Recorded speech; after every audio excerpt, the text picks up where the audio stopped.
तो hello everyone, this is I Sharma and welcome back to YouTube channel let's start compete. I hope कि आप सभी लोग बढ़िया हैं, बहुत ही अच्छे से आप लोग पढ़ाई कर रहे हैं। और आपको पता होगा कि आने वाले समय में एसएससी सीजीएल का भी एग्जाम आने वाला है, एसएससी सीजीएल के भी फॉर्म भरेंगे, एसएससी एमटीएस का भी आने वाला है। तो आने वाले समय में आप देख रहे हैं इलेक्शन के बाद बहुत सारे एग्जाम्स आपके लगे हुए हैं, ठीक है। उसी को ध्यान में रखते हुए मुझे बहुत सारे बच्चों के ग्रुप में मैसेज आते हैं, ग्रुप में मुझे नहीं करे थे, ज़्यादातर लोगों ने मुझे मेरे व्हाट्सएप पर मैसेज किया स्टूडेंट ने, और उनकी एक डिमांड है कि सर हमारा मॉक टेस्ट में स्कोर नहीं बढ़ रहा है। सिलेबस देखिए, मेन रीज़न तो ये होता है कि सर आपका सिलेबस कंप्लीट नहीं हुआ है। यदि सिलेबस कंप्लीट नहीं हुआ है तो आपका मॉक टेस्ट में नंबर बढ़ना नहीं बढ़ना लाजमी बात है। लेकिन यदि आपका सिलेबस भी कंप्लीट हो गया है, आप 40-50 मॉक टेस्ट भी लगा चुके हैं, लेकिन फिर भी आपका मॉक टेस्ट में स्कोर नहीं बढ़ रहा है, तो क्या कारण हो सकता है, वो पूरे कारणों पर मैं इस वीडियो में बात करने वाला हूं। और किस तरीके से 120-130 का जो स्कोर है उसको बढ़ाकर हम 160-170 तक ले जा सकते हैं आराम से। अभी आपके पास 3 से 4 महीने का समय, अगर मैं सीजीएल की बात करता हूं तो आपके पास 3 महीने का समय तो है ही, आपके पास 3 से 4 महीने का समय। आपका सितंबर में एग्जाम होने का बोला है और अभी क्या चल रहा है, मई। तो मई, जून, जुलाई, अगस्त, पूरे 4 महीने हम मान सकते हैं। 4 महीने में आप बहुत अच्छे से मॉक टेस्ट में एक अच्छा स्कोर अचीव कर सकते हैं। और आपको ये बात पता होगी कि कहीं ना कहीं मेंस और प्रीलिम्स दोनों का सिलेबस अब सेम हो चुका है। तो सिलेबस जब सेम हो चुका है तो हमारी तैयारी भी सेम लेवल की होना चाहिए। मतलब ये कि आपको प्रीलिम्स की यदि आप तैयारी कर रहे हैं तो आपको मेंस को भी साथ में लेकर चलना पड़ेगा। तो दोस्तों बहुत ही सीरियस इस क्लास को देखिएगा। जितने भी लोग फ्री बिल्कुल आराम से टहलते हुए इस वीडियो को देख रहे हैं उनके लिए वीडियो नहीं है, वो बंद करके रख दें। आप लोग पेन कॉपी लेकर बैठें। यदि आप सच में मॉक टेस्ट में स्कोर करना चाहते हैं तो आप पेन कॉपी लेकर बैठे। जो बातें मैं लिखवाने वाला हूँ, जो बातें मैं बताने वाला हूँ, उसको ध्यान से नोट डाउन करिएगा। ओरली सुनने से कुछ नहीं होगा, और जो बात मैं बता रहा हूँ इसको इंप्लीमेंट करिएगा। यदि आपने इन बातों को इंप्लीमेंट करा तो 100% आपका मॉक टेस्ट में स्कोर बढ़ेगा। और मुझे फिर आप कमेंट में लिखकर बताइए कि सर मॉक टेस्ट में स्कोर बढ़ा।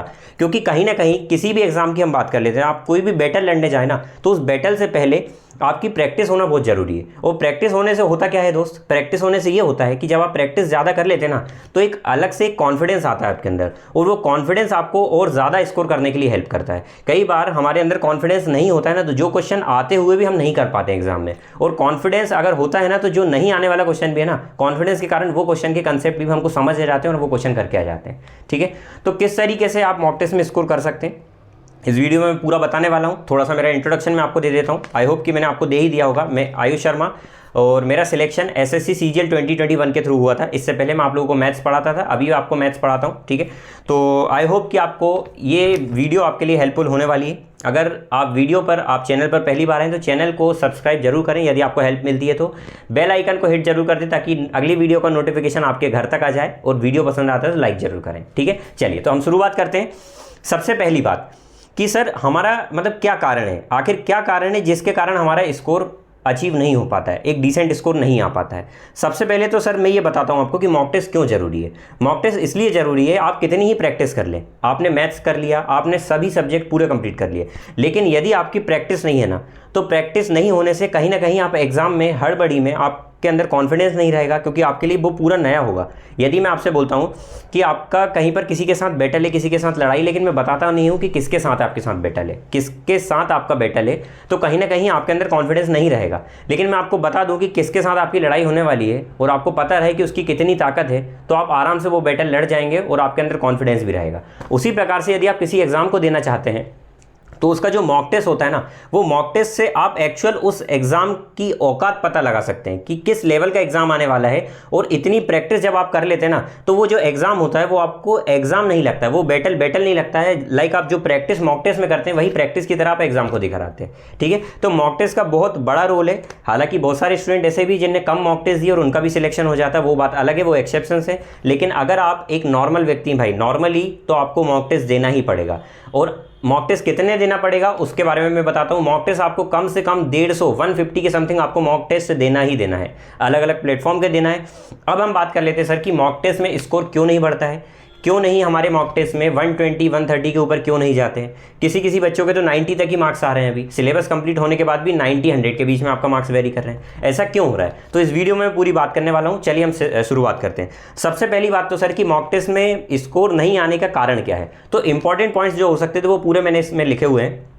सबसे पहला काम तो ये है भाई कि यदि आपका सिलेबस कंप्लीट नहीं हुआ है, सिलेबस कंप्लीट नहीं हुआ है तो आपका ये सोचना बिल्कुल गलत है कि सर हमारे मार्क्स क्यों नहीं बढ़ रहे। मार्क्स बढ़ना ही नहीं है भाई। यदि आपका सिलेबस कंप्लीट नहीं है तो कुछ नहीं हो सकता। तो सबसे पहली चीज़ तो क्या कि सर आपका सिलेबस पूरा कंप्लीट होना चाहिए। दूसरी बात होती है कि सर आपकी प्रैक्टिस नहीं है। प्रैक्टिस यदि आपकी नहीं होगी तो आप टाइम पर एग्जाम को नहीं कर पाएंगे, टाइम पर मॉक टेस्ट को नहीं कर पाते, इसलिए आपको जो आने वाले क्वेश्चंस होते हैं वो भी छूट जाते हैं। और फिर आपका स्कोर, लाइक आपको मैथ्स आता है, आपने क्वेश्चंस करना शुरू करा, कुछ क्वेश्चंस नहीं आए, उसमें आपने समय लगा दिया, ठीक है, आपको क्वेश्चंस मतलब आपके पास प्रैक्टिस ही नहीं है आपकी, कुछ क्वेश्चन आ रहे हैं, आप देख रहे हैं आपको आता है क्वेश्चन, लेकिन प्रैक्टिस नहीं थी, तो आप उसकी जो स्टेप्स है, वो कैलकुलेशन है, वो धीरे कर पा रहे हैं, धीरे कर रहे हैं। इसलिए हो सकता है, ये कारण हो सकता है आपका कि सर आपकी प्रैक्टिस नहीं है। प्रैक्टिस के साथ साथ हो सकता है आपको कंसेप्चुअल क्लियरिटी नहीं है, आपने जो भी समझा है उसको रट लिया है, आपके अंदर कंसेप्ट की क्लियरिटी नहीं है, इसलिए भी ये चीज़ें होती है। दूसरी चीज़ ये होती है कि आपका कैलकुलेशन स्ट्रांग नहीं है। यदि आपका कैलकुलेशन स्ट्रांग नहीं है ना, तो वो भी आपको कहीं ना कहीं एग्जाम में अच्छे मार्क्स स्कोर करने से रोक देगा भाई। तो कैलकुलेशन को हल्के में नहीं लेना है, कैलकुलेशन पर भी आपकी कमांड होना चाहिए। तो ये कारण भी हो सकता है, आपके जो भी कारण हो ना, उनको हाईलाइट करके अपने पास लिखो और उन कारण पर आपको काम करना है। जो भी आपकी कमी है, आपको कमी पर काम करना है, तो डेफिनेटली अगले मॉक से आपको उसका रिजल्ट देखने को मिलेगा, ठीक है। तीसरा हो सकता है कि आप पैनिक हो जाते हैं भाई एग्जाम में, आपके अंदर कॉन्फिडेंस नहीं रहता है, आप एग्जाम देने जाते हैं, मतलब जब भी आप मॉक टेस्ट देते हैं तो आप पैनिक हो जाते हैं, कुछ क्वेश्चन ऐसे जाते हैं, थोड़ा सा बड़ा दिखता है ना, तो आप उसमें घबरा जाते हैं। अच्छा, बड़ा दिखने पर भी एक चीज़ होती है, अब देखो सबसे बड़ा रूल तो ये हो गया, मैंने बोला प्रैक्टिस नहीं है। अब इसमें एक पॉइंट और निकल कर आता है कि जब क्वेश्चन बड़े आ जाते हैं ना, तब भी हम घबरा जाते हैं। अब आप बोलेंगे सर बड़े कैसे आ जाते हैं? फॉर एग्जाम्पल, मैथ्स में कोई क्वेश्चन आपको टाइम एंड वर्क का मैंने दिया, टाइम एंड वर्क का क्वेश्चन आपके पास आया और वो 5-6 लाइन का क्वेश्चन आ गया। अब 5-6 लाइन का क्वेश्चन आ गया तो आप देखकर ही घबरा गए कि इतना बड़ा क्वेश्चन, जबकि वो क्वेश्चन आराम से इजीली सॉल्व किया जा सकता है। लेकिन आपने जब उसका कॉम्प्रिहेंशन देखा कि इतना बड़ा है और वो पढ़ना पड़ेगा, और आपने उसको रीड किया और आप एक बार में अगर नहीं समझ पाए ना भाई, तो वहाँ आपका कॉन्फिडेंस गिर जाता है, क्योंकि उस क्वेश्चन को समझना, एक बार में समझना ही सबसे बड़ी बात है। और आप एक बार में अगर नहीं समझते तो वहाँ से आपका समय खराब हो गया, और यदि समय खराब हो गया तो भाई वहाँ से कॉन्फिडेंस लूज होना शुरू हो जाता है, फिर आगे आप जो आने वाले क्वेश्चंस रहते हैं वो भी अच्छे से नहीं कर पाते। तो कहीं ना कहीं दूसरा रीडिंग कॉम्प्रिहेंशन होना भी आपका बहुत ज़रूरी है, ठीक है। तीसरी चीज़ मैं बात करता हूँ कि आप ऐसे इन्वायरमेंट में बैठकर मॉक टेस्ट लगाते हैं जहाँ पर कोई माहौल ही नहीं है, आप मॉक टेस्ट लगा रहे हैं, साइड में कुछ बातें चल रही है, हालांकि इन माहौल में भी आपका मॉक टेस्ट पर फोकस होना जरूरी है, लेकिन यदि आप फोकस होकर मॉक टेस्ट नहीं लगाएंगे ना, साथ साथ कुछ काम करते जाएंगे, तो एक्चुअल में जो आप परफॉर्म कर सकते थे वो एफिशिएंसी आपकी नहीं निकल कर आएगी। जब भी आप एग्जाम देने जाते हैं, कोई भी एग्जाम देने जाते हैं, आपने अभी इससे पहले कोई एग्जाम अगर दिया हो तो आपने वहाँ पर देखा होगा कि कितना बिल्कुल शांत माहौल रहता है, आपका पूरा फोकस 100% फोकस उस 1 घंटे के लिए पूरा मॉक टेस्ट पर, पूरे एग्जाम पर होता है आपका। तो उसी प्रकार से आपका मॉक टेस्ट में भी होना चाहिए कि आप डूब कर मॉक टेस्ट दें, साइड से कौन निकल के आपको पता नहीं होना चाहिए, जिस तरीके से एग्जाम में होता है उसी प्रकार से। क्योंकि देखिए, ये बात अलग है कि प्रेशर सर गलत होता है, लेकिन प्रेशर सही भी होता है। जैसे लाइक आपको चावल पकाना है तो प्रेशर होना तो जरूरी है ना भाई, यदि आप कुकर में चावल पकाना चाहते हैं तो उसमें प्रेशर बनता है, तभी वो चावल पकते हैं ना भाई। तो उसी प्रकार से प्रेशर होना जरूरी है, प्रेशर जब होता है तो आपकी एफिशिएंसी बढ़ जाती है। क्या इतनी बात समझ में आ गई? आई होप कि आपको ये कारण पता लग गए होंगे कि किस कारण से आपका मॉक टेस्ट में स्कोर नहीं बढ़ पाता है, ठीक है। अब हम बात करते हैं कि सर हमारा टारगेट सबसे पहले क्या होना चाहिए और इन कारणों को हम कैसे नेगलेक्ट कर सकते हैं। अब ये टारगेट उन लोगों के लिए है जिनने अभी प्रिपरेशन शुरू नहीं की है या शुरू कर दी है बिल्कुल बेसिक स्टेज में, तो उनके लिए मैं बात कर रहा हूँ कि मॉक टेस्ट में उनके स्कोर कैसे बढ़ेंगे, ठीक है। सबसे पहले टारगेट तो आपका ये होना चाहिए कि पहला तो आपका सिलेबस कवर करना है। आपको सिलेबस कवर करने के साथ साथ आपको प्रीवियस ईयर क्वेश्चंस देखते चलना है। प्रीवियस ईयर क्वेश्चन देखने का क्यों बोल रहा हूं मैं, जब आप प्रीवियस ईयर क्वेश्चन देखते हैं ना भाई, फॉर एग्जांपल आपने कोई रेशियो एंड प्रपोर्शन के क्वेश्चन देखे, मैं मैथ्स की बात क्यों कर रहा हूं भाई, मैं मैथ्स पढ़ाता हूं इसलिए मैथ्स की बात कर रहा हूं, आप बाकी सब्जेक्ट को उसके रिगार्डिंग आप अटैच कर सकते हैं, क्योंकि मैं मैथ्स से ज़्यादा कनेक्ट कर पा रहा हूँ इसलिए बता रहा हूँ। तो जैसे फॉर एग्जांपल आपने रेशियो एंड प्रपोर्शन में कोई टॉपिक आप पढ़ रहे हैं, रेशियो एंड प्रपोर्शन आप पढ़ रहे हैं, और साथ साथ आपने उसका प्रीवियस ईयर क्वेश्चन का एक प्रैक्टिस सेट अगर लगा लिया, प्रैक्टिस सेट में आपने देखा कि प्रीवियस ईयर क्वेश्चन किस तरीके से आए, कोई एग्जांपल कोई एक क्वेश्चन पूछा गया होगा रेशियो एंड प्रपोर्शन का, और उसी पैटर्न का क्वेश्चन आपने जब पढ़ रहे थे, आप जब सिलेबस कवर कर रहे हो उसी टाइम वो क्वेश्चन आ गया, तो वहां आपको ये देखकर कॉन्फिडेंस आएगा कि भाई ये क्वेश्चन जो मैं पढ़ रहा हूँ ना, वही क्वेश्चन मॉक टेस्ट में जो प्रीवियस ईयर का मैंने लगाया था, जो प्रीवियस ईयर का सेट मैंने प्रैक्टिस किया था, उसमें ये आ चुका है। तो वहां से आपके अंदर कॉन्फिडेंस आना शुरू होगा और वहां से आपके अंदर पढ़ाई के लिए इंटरेस्ट बढ़ेगा, ठीक है। तो इसलिए जरूरी है कि सिलेबस के साथ साथ आपको प्रीवियस ईयर क्वेश्चन लगाना बहुत जरूरी है। जब सिलेबस आप कवर कर रहे हो ना, तभी आप प्रीवियस ईयर सेट भी लगाते रहिए, ठीक है। और इसी को ध्यान में रखते हुए भाई लोग, मैं आपके लिए इतने सारे प्रीवियस ईयर सेट्स लाता रहता हूँ। सीजीएल का, एसएससी सीजीएल के मैंने प्रैक्टिस सेट आपने देखा होगा, प्रीवियस ईयर के क्वेश्चंस कवर कराए। आने वाले समय में मैं सीएचएसएल के भी लाने लगा हूँ, 2 सेट हो चुके हैं आपके, और वो सीरीज कंटिन्यू है। एसएससी जीडी के भी मैंने प्रैक्टिस सेट ला चुका हूँ, और इस प्रकार से आने वाले जो भी आपके एग्जाम्स आते हैं उनको ध्यान में रखते हुए मैं प्रीवियस ईयर के प्रैक्टिस सेट आपके लिए ला रहा हूँ, ठीक है। तो आई होप कि आपको ये सभी चीज़ें समझ में आ रही है कि आपको प्रीवियस ईयर प्रैक्टिस सेट लगाना क्यों जरूरी है, ठीक है।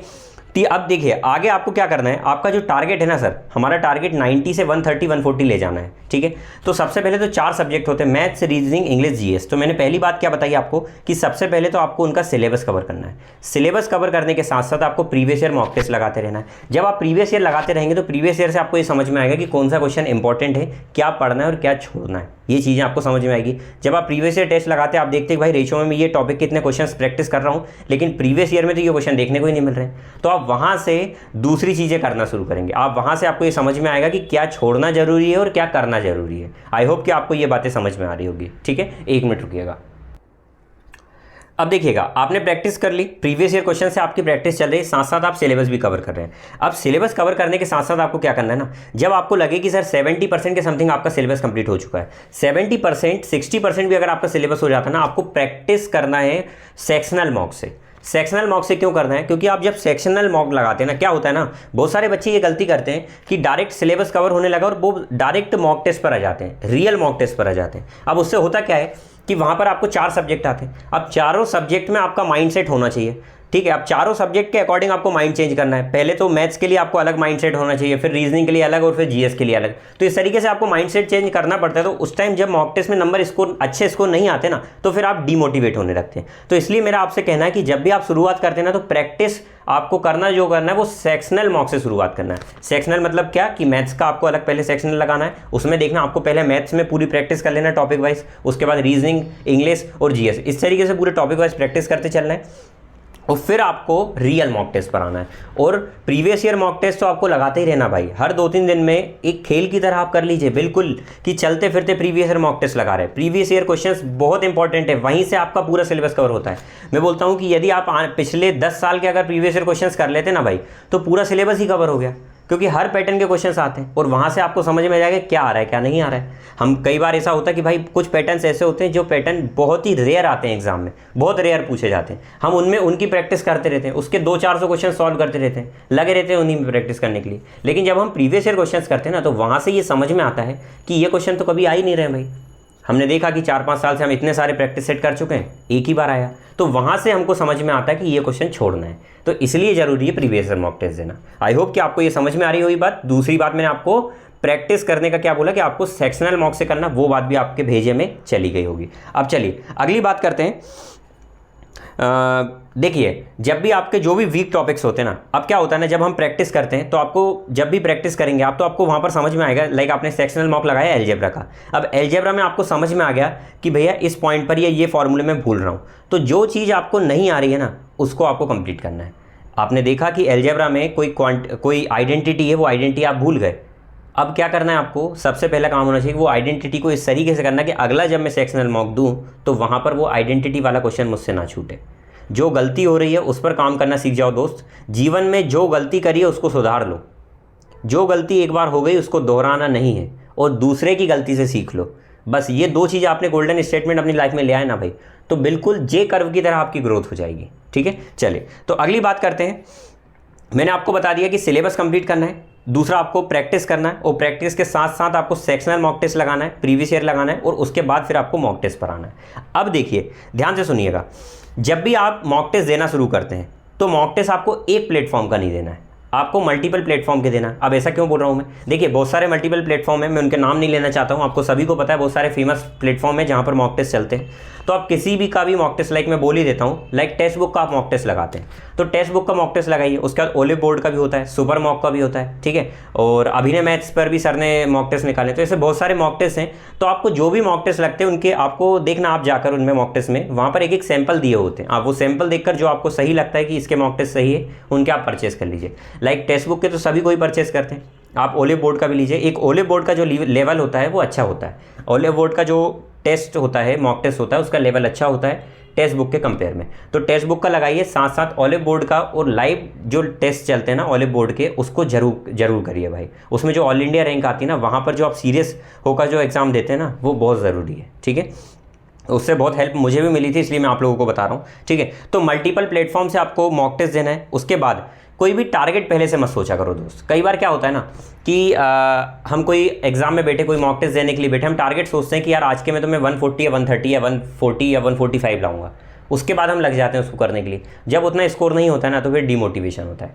आपका फोकस सिर्फ ये होना चाहिए कि मेरे अंदर जितनी क्षमता है, जितना मैंने पढ़ा है, अगर वो एग्ज़ाम में आ गया तो वो छूटना नहीं चाहिए मुझसे। बस आपका प्रेशर अपने ऊपर ये होना चाहिए कि भाई जो एग्ज़ाम में आया है अगर मैंने पढ़ा हुआ है तो उसको पूरी जी जान लगाकर बिना कहीं भटके फुली फोकस्ड होकर उसको पूरा अच्छे से सॉल्व करना है, टाइमिंग के साथ और एक्यूरेसी के साथ उसको सॉल्व करना है। क्या इतनी बात समझ में आ गई? बस हमारा टारगेट ये होना चाहिए। तो मुझे उम्मीद है कि आपको ये कहानी भी पूरी क्लियर हो गई होगी। ठीक है, चलिए उसके बाद अगली बात आती है सर, आपको मॉक टेस्ट तो आप देते जाते हैं। आप लोगों ने मुझसे बोला था कि सर 50-60 मॉक टेस्ट हम लगा चुके हैं, वो 50-60 मॉक टेस्ट लगाने के बाद भी अच्छा स्कोर नहीं आ रहा है। अब उसका सबसे इंपॉर्टेंट कारण बताऊँ? सबसे मेन कारण ये है कि आपको एनालिसिस करते नहीं आता है। एनालाइज करना है भाई, आपको पोस्टमार्टम करना है उसका। पोस्टमार्टम क्या होता है भाई? मॉक का पोस्टमार्टम का मतलब ये है कि जब भी आपने कोई मॉक टेस्ट दिया, लाइक आज आपने एक मॉक टेस्ट दिया, आपके मैं मान लेता हूँ कि 110 नंबर आए, 110 नंबर आए, आप उसको ध्यान से देखिए। मॉक टेस्ट को एनालिसिस करना, हम क्या मॉक टेस्ट में एनालिसिस, हम एक मॉक टेस्ट देते हैं उसके बाद हमारे अंदर ये कॉन्फिडेंस आता है अब तो दूसरा आप देखना, बचपन में आपने कोई गेम खेला होगा, लाइक आपने लूडो खेला होगा या जो भी गेम आपने बचपन में खेला होगा, उस गेम में या कोई मैच खेला होगा आपने, क्रिकेट का मैच, उससे आप कनेक्ट कर पाएंगे। तो मैच में यदि आप एक बार हार जाते हैं ना तो आपके अंदर से आता है भाई दूसरा मैच कर, इसमें तो इसको हरा कर बताऊंगा। अगली टीम के लिए आपके अंदर से ये होता है कि एक और मैच खेलते हैं फिर उसमें मैं इसको हराऊंगा, तब आपको अच्छा लगता है। लेकिन आप बैठकर कभी भी ये नहीं सोचते कि इस मैच में मेरी हार क्यों हुई, इस मैच में मेरी हार क्यों हुई। भाई दूसरे मैच में हो सकता है आप तुक्के में जीत जाएं, लेकिन इस मैच में आपकी हार क्यों हुई, इस पर आप काम करते ही नहीं हैं। और इस पर काम करना बहुत ज़रूरी है। 90% लोग इस पर काम करते ही नहीं है कि आपकी गलती क्या रही, आपकी गलती क्या रही, उस गलती पर काम करना सीख जाओ बस। तो मॉक टेस्ट में यदि आपने मॉक टेस्ट दिया है तो उसमें आपकी गलती क्या रही उस पर काम करना है आपको। आपने मॉक टेस्ट दिया, आपके 110 नंबर आए, आपको देखना है ध्यान से कि सर मैथ्स में मेरा कहाँ गड़बड़ हुआ, इंग्लिश में कहाँ गड़बड़ हुआ, आखिर कितना टाइम दे दिया। कुछ क्वेश्चन मैथ्स में ऐसे देखेंगे यार ये क्वेश्चन तो छोड़ने लायक था, इसको करना ही नहीं था। मैथ्स में बहुत सारे कुछ क्वेश्चन ऐसे आ जाते हैं जिनको छोड़ना होता है या जिनको लास्ट में करना होता है। पता है कि इन क्वेश्चन में हम टाइम देंगे, हो सकता है एक बार में नहीं समझ में आए, है ना, तो उसको डबल करना होता है। ठीक है, तो इसलिए मैं आपसे बोलता हूँ कि आपको एनालिसिस करना बहुत जरूरी है। एनालिसिस कैसे करेंगे? तो आपको सबसे पहले देखना है कि सर किस सेक्शन में हमने ज़्यादा टाइम अलॉट कर दिया है, किस में हमको टाइम नहीं देना था, कौन से क्वेश्चन ऐसे हैं जिसमें हम कौन सा टॉपिक ऐसा है जिसके क्वेश्चन करने में मुझे ज़्यादा समय लगा। हर क्वेश्चन को ध्यान से देखना। स्टार्टिंग में अगर 3 घंटे भी एक घंटे के मॉक टेस्ट को एनालिसिस करने में, उसका एनालिसिस करने में अगर 3 घंटे का समय भी लग रहा है तो कोई बुरा नहीं है भाई। इस प्रोसेस से होते हुए ही आपको जाना पड़ेगा, इस प्रोसेस से होते हुए ही आप अच्छा स्कोर कर सकते हैं। ठीक है, तो आपको 3 घंटे भी लग रहा है ना तो उसके लिए आप रिग्रेट ना करें कि 3 घंटे का समय मैं और कहीं दे सकता था। भाई एक प्रॉपर चैनल में पढ़ाई करें। आपका मॉक टेस्ट में स्कोर अगर नहीं आया ना तो उस पर आपको काम करना पड़ेगा, आप बचकर भाग नहीं सकते उससे, आपको उस पर काम करना पड़ेगा।